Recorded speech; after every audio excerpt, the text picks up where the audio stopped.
las páginas del libro. Así que todos los que andan por ahí en los pasillos, háganme el favor de venir aquí abajo un momentito.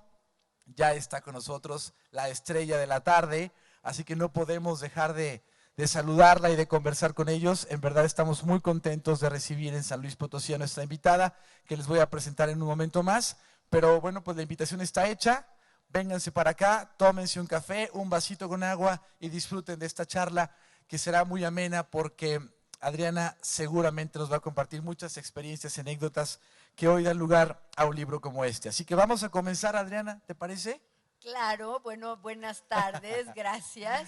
Les agradezco a todos que estén aquí hoy en la tarde y nos acompañen en esta plática sobre esta novela, Otra Máscara de Esperanza, que acaba de aparecer publicada por Editorial Océano. Bueno, pues es Adriana González Mateos, es cuentista, es ensayista, es novelista, es una mujer que a pesar de su juventud ha ganado muchos premios muy importantes, el Premio Nacional de Ensayo Literario, el Premio Nacional de Literatura, y bueno, pues hoy nos encontramos con esta historia, con Otra Máscara de Esperanza, en un momento en donde además este nombre de la esperanza tiene una connotación muy especial, en un país pues dolido, en un país que sufre todos los días con lo que nos ocurre, pero en un país que no pierde justamente la esperanza. Y yo quisiera, Adriana González Mateos, que pudiéramos entrar en materia, platicando un poquito con la gente. ¿Qué tenemos aquí tú y yo en las manos? ¿Y qué tienen ustedes muy cerca? Por ahí veo que están los libros listos. Ahí están los libros listos para que no se puedan quedar sin él. Y además con la foto o la selfie, porque ahora creo que es la selfie, ¿no? de Adriana. Selfie, claro. Cuéntanos, Adriana, ¿qué es esto de Otra Máscara de Esperanza? ¿Qué tenemos ahora frente a nosotros? Bueno, en primer lugar, esta es una novela policíaca. Es la historia de la investigación para descubrir la verdad respecto a la muerte de esta mujer, Esperanza López Mateos, que aparece en su recámara una mañana con un tiro en la cabeza. Y la novela es, digamos, llevada por un personaje que es el investigador encargado de resolver este misterio, este enigma, ¿no? ¿Qué pasó? La familia le dice, bueno, nosotros pensamos que se debe haber suicidado. Y él, por la posición del tiro en la cabeza, por el lugar donde está el disparo, sospecha que no es un suicidio, piensa más bien que se trata de un asesinato. Entonces, la novela es la investigación que él hace para llegar a la verdad. Y bueno, por otra parte, es la narración de un hecho real. La protagonista de la novela es Esperanza López Mateos, una mujer muy notable, hermana del expresidente Adolfo López Mateos, muerta en el año 1951, es decir, varios años antes de que él llegara al poder, pero en este momento Esperanza ya había logrado hacer cosas muy interesantes para mí, que lo investigué, y estoy seguro para muchos de ustedes, porque era una mujer de acción, era una mujer que escalaba montañas, era capaz de bajar a rappel por el cráter del Pico de Orizaba, de irse de cacería, de meterse a la selva para explorar la selva, pero también, ante todo, ella es recordada porque fue la traductora de las novelas de Traven al español. Estas novelas son novelas que probablemente mucha gente ha leído, todavía se venden, es fácil encontrarlas, y son novelas que hablan de la Revolución Mexicana desde un punto de vista muy especial, porque son novelas que reconstruyen las condiciones de trabajo y la vida de los peones, de los obreros, de los trabajadores que, llevados por la injusticia, se levantan y inician la revolución. Entonces, bueno, Esperanza fue la encargada de traducir estas novelas que originalmente estaban en alemán y ponerlas en español al alcance de lectores como nosotros. Esto es parte de un proyecto cultural muy interesante, ya que muchas de estas novelas no solo se publicaron en español y se vendieron en México, fueron leídas en México, se convirtieron en parte de la literatura mexicana, también varias de estas historias se convirtieron en películas importantes de la época de oro del cine nacional, como La Rebelión de los Colgados o una película muy famosa llamada Macario, protagonizada por Ignacio López Tarso, con fotografía de Gabriel Figueroa, con Pina Pellicer en el papel protagónico. Bueno, estas películas que todos hemos visto tienen su origen en historias contadas por Betraven. Cuéntanos un poco, Adriana, de esperanza. Esta mujer, no sé si estaba adelantada a su tiempo, era una mujer luchadora, era una mujer que además tenía una dualidad, porque por un lado buscaba la justicia social, ¿no? Apoyaba a un sector de la población muy vulnerable como son los mineros, que siguen siendo además a la fecha, ¿no? Pareciera Claro. que estos 60 y tantos años no han transcurrido porque la minería sigue siendo un área muy vulnerable para la gente, pero además de ser eso, lo complejo también es que era hermana de un político mexicano, en aquel momento senador de la República, más adelante, si no me equivoco, ministro del Trabajo del país y a la postre, desde luego, presidente del país. ¿Cómo maneja una mujer como Esperanza, ¿no? Esta condición de lucha, de garra interna, pero al mismo tiempo también de limitaciones que cuando estás en este nivel del poder, pues necesariamente tienes, ¿no? Mira, a mí cuando estaba haciendo la investigación me fascinó el contraste entre los dos hermanos, porque en su juventud los dos fueron vasconcelistas, es decir, que los dos participaron en la lucha por lograr la autonomía de la universidad y fueron parte de este movimiento importante en la historia de la democracia mexicana. Sin embargo, pienso que Adolfo después se convirtió en un abogado laboral, después en un senador, en un político vinculado a personajes como Isidro Fabela, que es, como todos saben, o a lo mejor no saben, el fundador del grupo Atlacomulco. Es decir, que él va evolucionando para convertirse en un político que es aparentemente un político de izquierda, pero que se va identificando con el régimen y que piensa que lo que se puede hacer es lo que está permitido por la Constitución, interpretada según este grupo en el poder. Creo que Esperanza parte de la misma experiencia de ser vasconcelista y sin embargo es una persona que se conserva como una luchadora social que en el momento en que se inicia la novela acaba de participar en la huelga de los mineros de Nueva Rosita, que como tú lo acabas de decir, los mineros trabajan en condiciones muy difíciles, muy peligrosas, muy injustas. En este momento ellos estaban exigiendo mejores condiciones de trabajo y se enfrentaron con una cerrazón tal que el gobierno les cerró las tiendas del sindicato, los servicios médicos del sindicato. Se cuenta una historia tremenda de que las mujeres de los mineros iban al rastro a recoger del suelo la sangre y los desperdicios que quedaban después de la muerte de los animales para tener algo que darle de comer a sus familias. Es decir, una historia horrible. Bueno, pues después de eso, los mineros se cansan de que no les hagan caso, de que no avanza sus reivindicaciones y organizan lo que se llama la Marcha del Hambre. El título de la Marcha del Hambre viene de historias como la que te acabo de contar, o sea, realmente se estaban muriendo de hambre, realmente muchos niños murieron de hambre y los mineros caminaron desde Coahuila hasta la Ciudad de México solamente para encontrarse con que el presidente Miguel Alemán se negó a recibirlos y la huelga fue declarada ilegal. Bueno, así era en 1951, desgraciadamente no podemos decir que la historia ya suena absurda, que ya no se puede creer, porque sabemos que las cosas muchas veces no han cambiado tanto, desgraciadamente. Y bueno, ¿qué tiene que ver esto con Esperanza, la protagonista de la novela?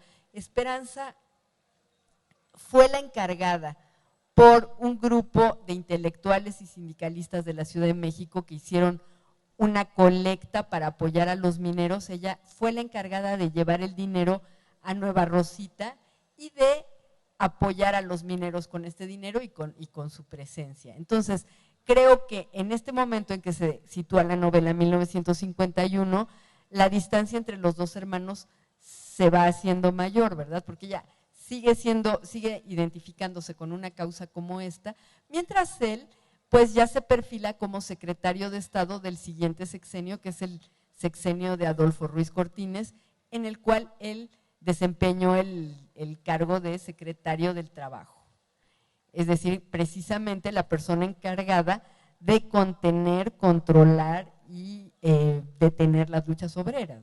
o de mejorar incluso las condiciones laborales de la República, ¿no? Bueno, en muchos casos, por supuesto que sí. Eso esperaríamos que fuera el trabajo del Estado, mejorar las condiciones de vida y particularmente de vida laboral de familias como los mineros, ¿no? Por supuesto que sí. También habría que recordar que él es el encargado de hacer la expropiación de la energía eléctrica en un momento en que se está creando el sindicato de electricistas. Es decir, que no es una historia así tan claramente de buenos y malos, pero sí me parece que él se identifica cada vez más con el régimen y ella no tanto, ¿no? Estamos conversando esta tarde con una escritora de primer nivel de este país, a quien agradecemos mucho que haya atendido la invitación de la Feria del Libro de nuestra Universidad Autónoma Potosina, Adriana González, y hablamos hoy de su libro, de este libro que tengo acá y que pueden tener ustedes, si así lo desean, Otra Máscara de Esperanza, que firma la editorial Océano y que es justamente el motivo que hoy nos encuentra en esta tarde de vísperas de primavera. Adriana, querida, cuéntanos un poco más de la novela, cuéntanos un poco de cómo retomas la historia de una mujer, ¿no? De una activista, de una heroína quizá, porque no para muchos, por lo menos para los mineros, porque así lo relatan ellos. Hay una escena en donde se encuentran en el funeral precisamente de Esperanza, en donde los mineros describen lo que significó para ellos el empuje, la vida, el apoyo que esta mujer les dio. Sin duda fue una heroína por lo menos para ellos, ¿no? Hay un pasaje muy conmovedor en las memorias de Gabriel Figueroa donde él dice, cuando murió Esperanza, los mineros vinieron a su tumba. Y ese comentario de Gabriel Figueroa es el punto de arranque de esta escena que tú estás contando. Otra historia que a mí me fascina respecto a Esperanza, vuelvo a la historia de que ella tradujo las novelas de Traven porque, como probablemente saben, Traven era un escritor al que no le gustaba aparecer en público, no daba entrevistas, no había fotografías, no se sabía quién era ni dónde estaba, y en cambio ella, Esperanza, era quien firmaba los contratos, cobraba las regalías y tenía en todas las novelas el crédito de traductora, de manera que empezó a correr la leyenda de que en realidad la que escribía las novelas era ella, y que Traven era un seudónimo detrás del cual ella se estaba ocultando. Esta historia ya a mí me encanta y luego encontré que hay hubo un periodista llamado Antonio Rodríguez que publicó reportajes en los que sostenía esta hipótesis. Él decía, en realidad no hay tal B. Traven, ¿no? La verdadera escritora es Esperanza López Mateos. Entonces, bueno, efectivamente ponte a pensar en qué persona tan interesante que por una parte participa en la lucha de los mineros, por otra traduce nada menos que las novelas de B. Traven, por otra parte es colaboradora de Vicente Lombardo Toledano, otro personaje interesante de la vida mexicana, un político identificado con una especie de izquierda más o menos oficial, que participó en la creación de la CTM, por ejemplo, y bueno, Esperanza también trabajó con él, de manera que, bueno, todos estos personajes confluyen en la novela para tratar de descentrar, bueno, para poner en escena, digamos, estos encuentros y desencuentros entre personas involucradas en la política, pero con distintos intereses, con distintas formas de pensar y con distintas tendencias políticas. Ahora que leíamos esta novela que tenemos acá, Otra Máscara de Esperanza, que escribe Adriana González Mateos, yo te preguntaría, Adriana, al momento de encuadrar la investigación, al momento en que fuiste hilvanando cada uno de los pasajes de la historia, ¿cómo encuentras al México de los 50 con respecto al México de ahora? De pronto yo leía pasajes que decía, estoy leyendo una realidad de ahora, ¿no? Es decir, no pareciera que leyera yo una novela que relata y que narra pasajes de hace por lo menos 65 años. Mira, es algo que desgraciadamente hay aspectos que uno quisiera pensar que han cambiado, como la historia de los mineros, ¿no? O sea, si no leyéramos en el periódico noticias relacionadas con ellos que otra vez nos hablan de las dificultades que están enfrentando, podríamos pensar que esto ha cambiado y no ha cambiado, son como problemas que no se resuelven y que se van arrastrando. Me parece también que es no es casual que esta novela esté hablando de Adolfo López Mateos, que es un presidente que se identifica con el grupo en el poder, mejor dicho, el grupo que está ahora en el poder lo reivindica como un antecesor ilustre, ¿no? Como hace un momento yo decía, esto tiene que ver con la creación del grupo Atlacomulco, en este momento, 1951, de quien se puede hablar es de un personaje muy interesante también, que es Isidro Fabela. Isidro Fabela fue un diplomático mexicano vinculado con historias muy notables de nuestra política exterior, como el apoyo a la República Española, el hecho de que hayamos recibido a tantos refugiados españoles, refugiados alemanes que huían de los nazis. En todo esto, Isidro Fabela tuvo cierta intervención. Isidro Fabela estaba, por ejemplo, preocupado por la suerte de los judíos que estaban siendo perseguidos en Europa. Al mismo tiempo, Isidro Fabela era un político nacido en un lugar del Estado de México que se llama Atlacomulco y es el, digamos, iniciador de un grupo de políticos muy ambiciosos que siguieron apareciendo en ese sexenio de López Mateos y después. Y que, bueno, a la fecha están ahí, ¿no? Es un grupo que sigue teniendo mucho poder político en México. ¿Tú te acuerdas de dónde viene nuestro actual presidente? Claro, claro, del grupo Atlacomulco. Entonces, efectivamente, es interesante pensar en eso, ¿no? Pensar en que se trata de un grupo que sigue, que ha buscado seguir en el poder y que ha maniobrado, pues yo pienso que hábilmente para mantenerse ahí, ¿no? ¿Qué te deja? Después de una investigación como esta, conversamos hoy con Adriana González Mateos sobre este libro, Otra Máscara de Esperanza, bajo la firma de la editorial Océano, que agradecemos la confianza que prestan a esta feria de libro para estar acá con todos ustedes, cosa que agradecemos muchísimo. ¿Qué te deja, Adriana? Después de, has hecho cuento, has hecho novela, has hecho ensayo, hoy haces Otra Máscara de Esperanza, que además está recién nacida, ¿no? Tiene un par de meses, ¿no? Tiene un par de meses, la gente la estamos conociendo, nos estamos enamorando de la historia, nos estamos compenetrando con la historia, identificando en muchos momentos con la historia. ¿Qué ha dejado para Adriana González Otra Máscara de Esperanza? ¿Qué es lo que hoy puedes compartir con nosotros después de ver este trabajo arduo de investigación en donde una vez más, bueno, pues dejamos al descubierto muchas pasiones humanas? Mira, voy a recordar lo que estábamos platicando ahorita, que estábamos sentados en una de las mesas, en que tú decías, bueno, pero es que ya las mujeres están en todo, ya no sigan diciendo que hay una marginación, porque están en todas partes. Y bueno, esto hasta cierto punto es verdad, y hasta cierto punto cada mujer que está desempeñando una profesión sabe con qué problemas se encuentra por el hecho de ser mujer. Es algo que desgraciadamente no se ha superado ni se ha olvidado, ni mucho menos. Y bueno, en esa línea de pensamiento y en esa vida que todas estamos viviendo, para mí ha sido muy importante y muy gratificante recuperar a un personaje como Esperanza, que parece que pudo saltar sobre muchas de las limitaciones que constriñen a las mujeres, ir más allá del ámbito doméstico, participar en la política, tener un proyecto artístico, es decir, una mujer que logra cosas que todas estamos trabajando, ¿no? En este tipo de proyectos. Entonces me gusta mucho pensar que estas mujeres jóvenes que veo sentadas entre el público no son pioneras que están internándose en un territorio desconocido, sino que ya cuentan con otras mujeres que lo han hecho, que están detrás, que han ido, digamos, abriendo camino para que cada vez podamos actuar con más libertad y podamos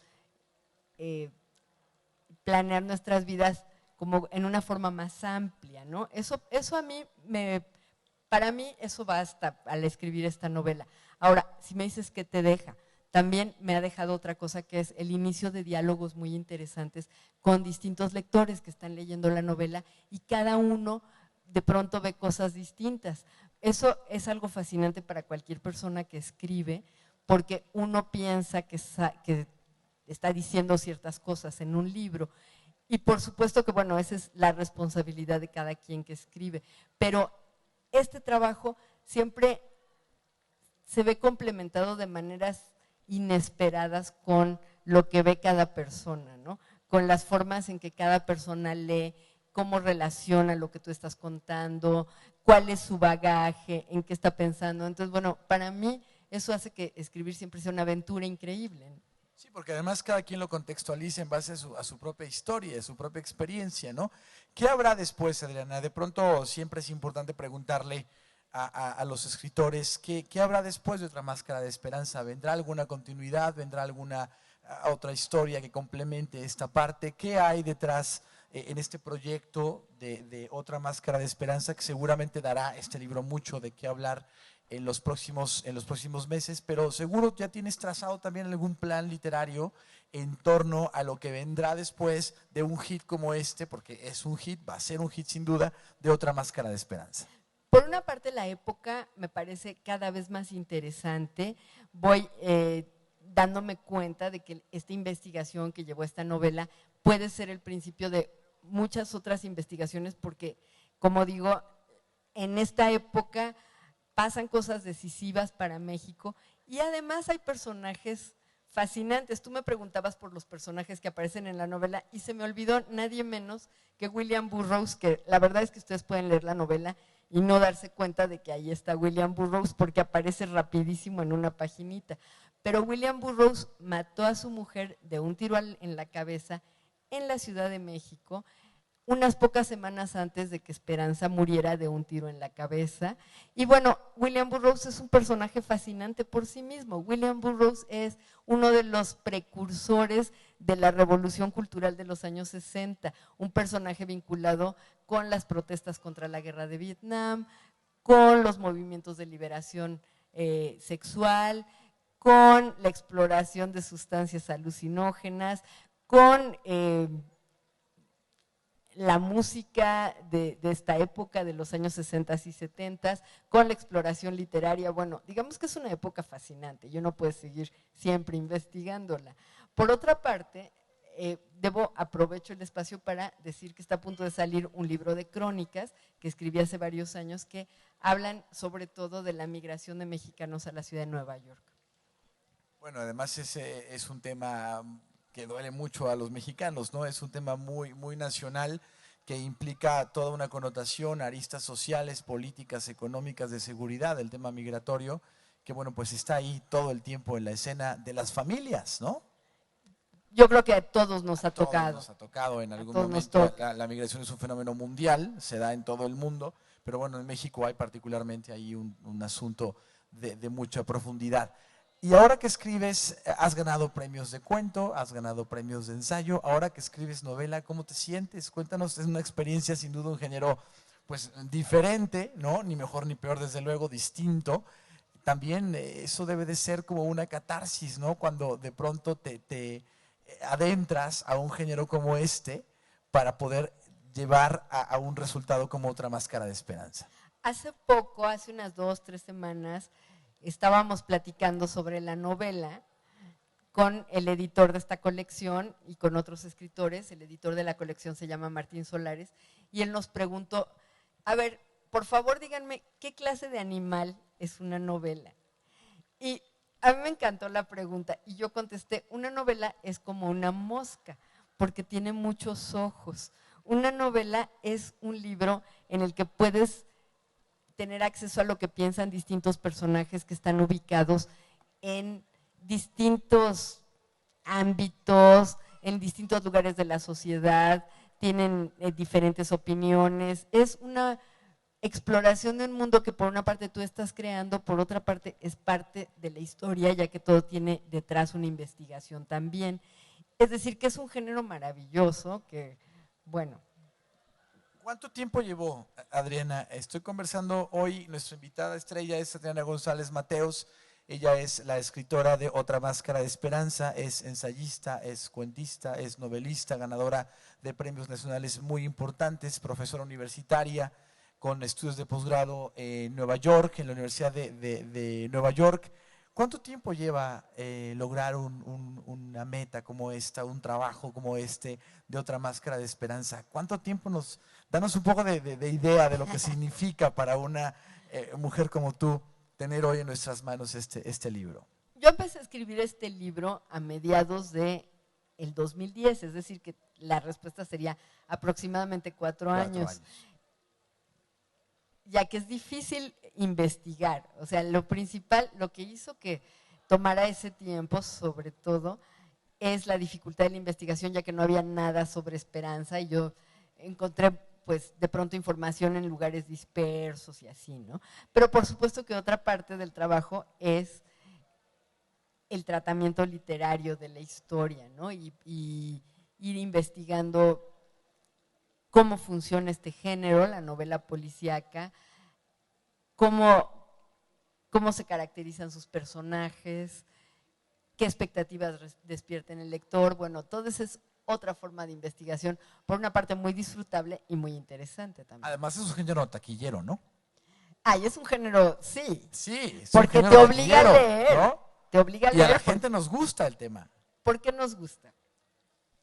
Porque somos curiosos o porque nos levanta morbos, no sé, pero el tema policíaco es taquillero. Por supuesto, y yo creo que yo coincido contigo, es taquillero porque despierta tu curiosidad, ¿no? O sea, tú te estás preguntando todo el tiempo, ¿qué habrá pasado? Esto que ya se descubrió, quiere decir que tal cosa, quiere decir que tal otra. Entonces, bueno, por una parte le es llevado por la curiosidad y bueno, esto aprovecho para decirles otra cosa que descubrí. Bueno, no la descubrí porque es algo que se sabe, pero una convención de la novela policíaca es que el detective normalmente platica con otro personaje y entre los dos van sopesando, digamos, las hipótesis y van ponderando la información que descubren. Así es como Sherlock Holmes platica con el doctor Watson, por ejemplo, ¿no? Entonces, bueno, yo necesitaba un personaje así y me encontré con la posibilidad de crear una secretaria que resultó también un personaje que a mí me gustó mucho, una mujer muy simpática, muy ingeniosa, que está por ahí también en la novela.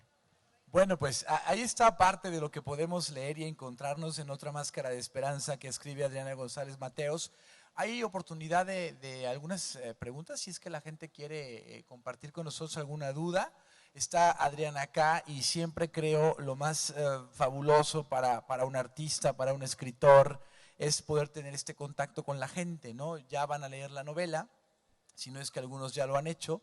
Y bueno, pues aquí está Adriana, siempre con la mejor disposición y desde luego con mucho cariño para poder atender a la gente que amablemente ha asistido a esta invitación. Así que si alguien, basta con la mano levantar y por ahí le pasamos el micrófono. Ahí está el micrófono, gracias. Si alguien quiere preguntarle algo a Adriana, pues aprovechar porque pocas veces tenemos luego la oportunidad de conversar. Los leemos siempre, ¿no? Y tenerlos cerca no es fácil, ¿no? No es fácil porque nos damos cuenta que también son seres humanos. Cuando uno lee un libro dice, ¿cómo será este escritor?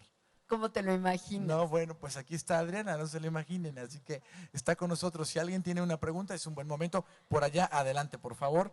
Vamos a acercar el micrófono. Hola, buenas tardes. Hola. Soy Alejandra Gallegos de la Universidad Potosina. Hola, Alejandra. Quisiera saber cuáles son sus expectativas a las reacciones positivas o negativas de ahora, basadas en hechos reales, en base a que fue una investigación, pero de alguna manera va a repercutir en el ahora. ¿Cuáles van a ser las reacciones que cree que puedan tomar, ya sean negativas o positivas? Es una pregunta muy interesante que francamente no lo había pensado claramente. Mis expectativas, mira, por una parte, como acabo de decir, a mí me interesaba mucho recuperar esta historia y tengo mucha curiosidad porque me estoy empezando a dar cuenta de que mucha gente sabe de esto, ¿no? Entonces, mucha gente me está contando cosas que yo no sabía, está teniendo distintas opiniones. Para mí eso está siendo muy, muy interesante y pues yo lo que quisiera sería que más gente la leyera y más gente reaccionara respecto a esto, ¿no? Que que pudieran opinar, discutir cosas que suceden en la novela. Sobre todo, yo creo que esa sería mi principal expectativa. Ahora, también creo que en tu pregunta hay una parte como preguntar por las posibles reacciones negativas respecto a esto. Y bueno, alguien me decía, bueno, es que, ¿cómo puedes decir que esta mujer, por ejemplo, tuvo un amante? Es algo que uno debería ser discreto y no hablar de esas cosas, por ejemplo, ¿no?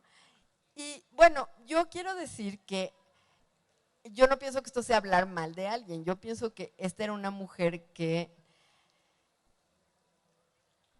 al traducir las novelas de Traven, se vincula con una herencia política muy interesante, que es el anarquismo, que también tiene que ver con una crítica de las relaciones familiares, y cuando digo relaciones familiares estoy pensando en las diferencias entre hombres y mujeres, que son sobre todo desventajosas para las mujeres.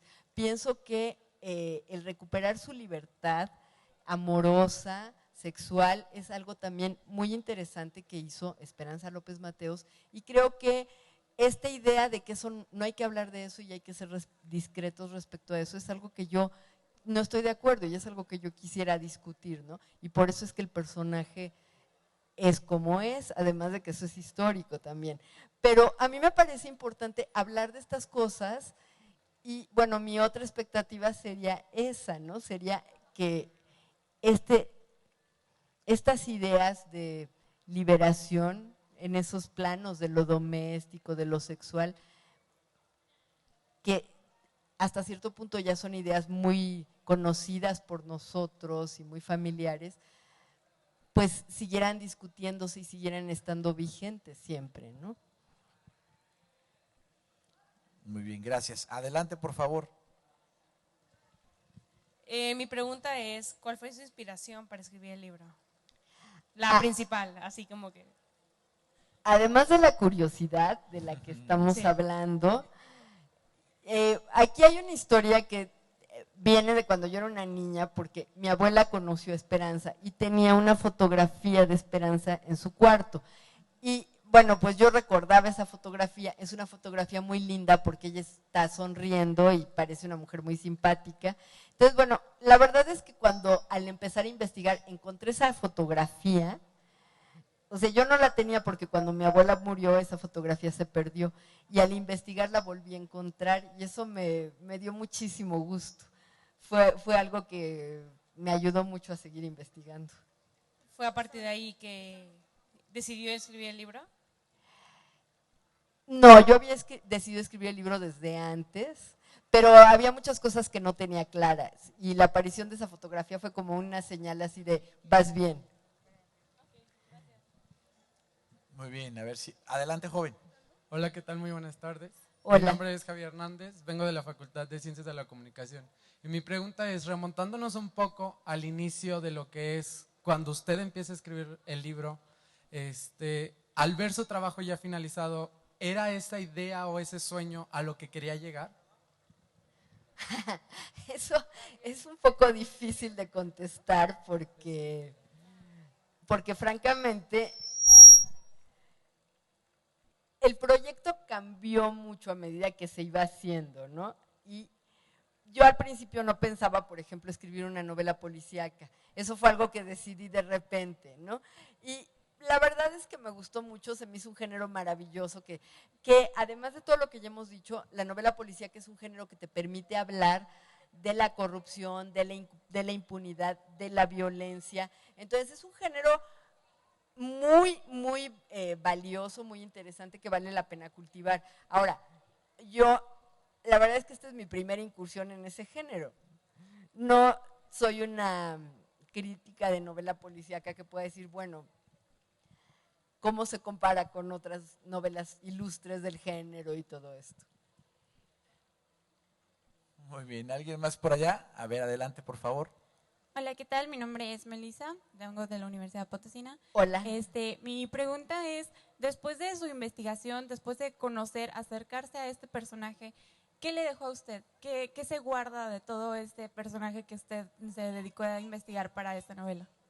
Bueno, más o menos ya lo dije, que es un personaje que para mí es muy valioso porque muestra todas las posibilidades, todo lo que podía hacer una mujer en México en la década de los 40, en que podía incursionar en la vida profesional, podía incursionar en la política, podía tener una gran libertad personal y bueno, creo que es un antecedente importante para todas nosotras.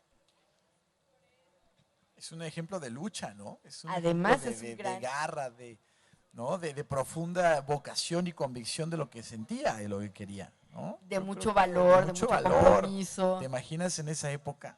Si ahora sigue siendo difícil, Por supuesto, ¿no? por Hace supuesto. 60, 70 años es criminal, criminal. ¿Alguien más? A ver, 2, 3, bueno, muy bien. Adelante, joven. Hola, buenas tardes. Mi Hola. nombre es Roberto Corpus, vengo de la Facultad de Medicina. Menciona la aparición del personaje de la secretaria, el cual dice que es importante en la historia para el personaje principal.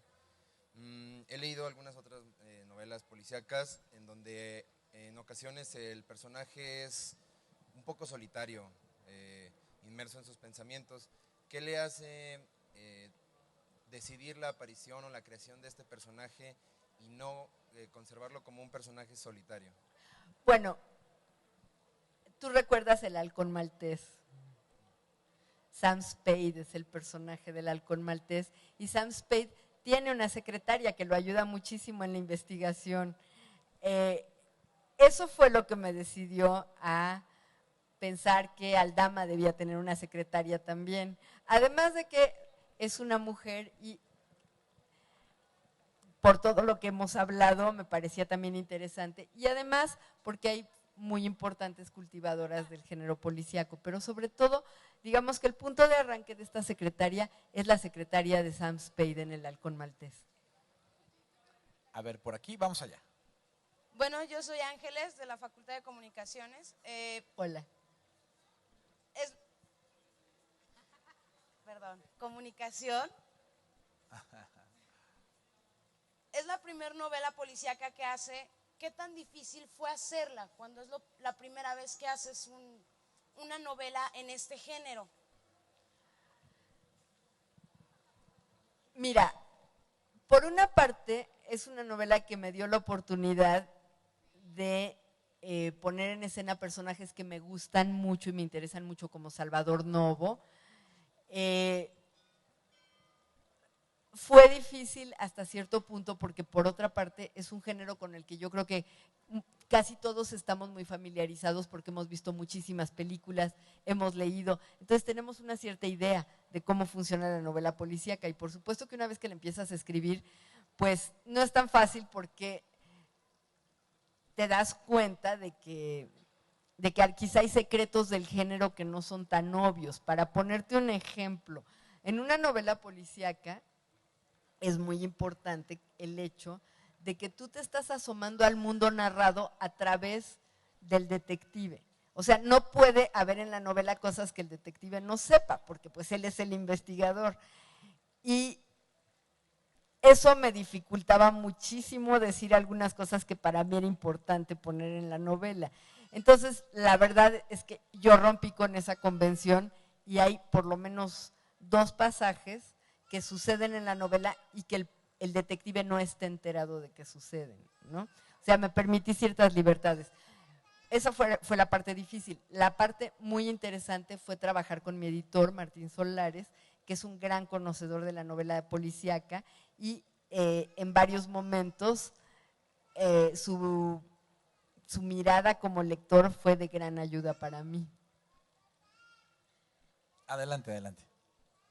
Hola, buenas tardes. Hola. Leí que en una nota del Universal que usted era descendiente precisamente de Esperanza. Eso decía en la nota, ¿sí es verdad?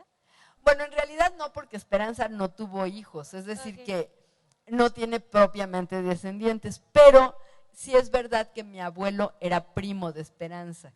Entonces, por eso es que mi abuela tenía su fotografía en la casa y por eso es que yo me enteré de algunas cosas respecto a Esperanza que se contaban en la familia y sí tengo un parentesco con ella.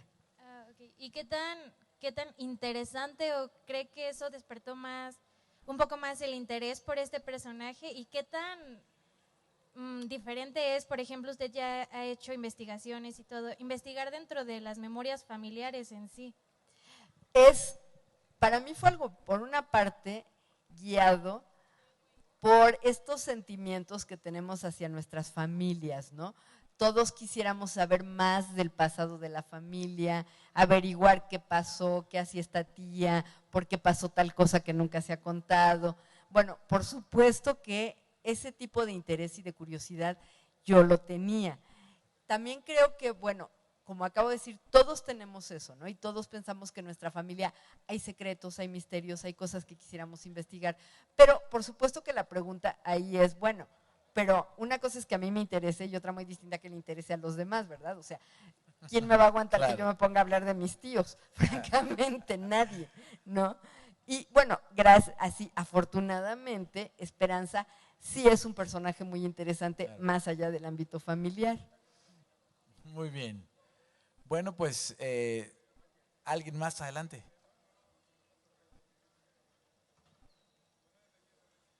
Venga, sí, a capela. Que si llegó a identificarse con algún personaje o algo. Mira, hoy que llegué y conocí a Pati y me recibió, me dice, bueno, le dice a alguien más, le dice, bueno, ya llegó Esperanza. Y le digo, no soy Esperanza, soy Adriana. Realmente yo, hasta cierto punto, por supuesto que sí, siento una identificación con ella por todo lo que ya he estado hablando, pero también por otra parte, debo decir que el trabajo de investigación que yo hice es el trabajo que da origen al investigador en la novela que se llama Marco Tulio Aldama y que, bueno, lo que me identifica con él es este trabajo de ir averiguando y de ir enterándose y de ir haciendo hipótesis, que es algo, es la guía de la novela, digamos.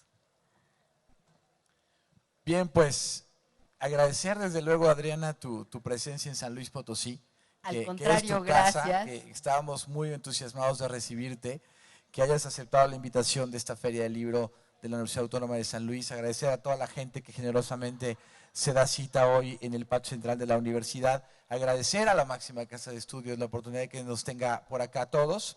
Y bueno, pues aquí está, ¿no? El trabajo, el esfuerzo, el empeño, el corazón de Adriana González Mateos en Otra Máscara de Esperanza. Y pues cerramos contigo para que invites a la gente a leer este libro, para que invites a la gente a conocerlo, a descubrir lo que hay detrás de Esperanza, porque estas emociones que ella vivía y estos sentimientos que ella tenía seguramente habitan en muchos de nosotros también.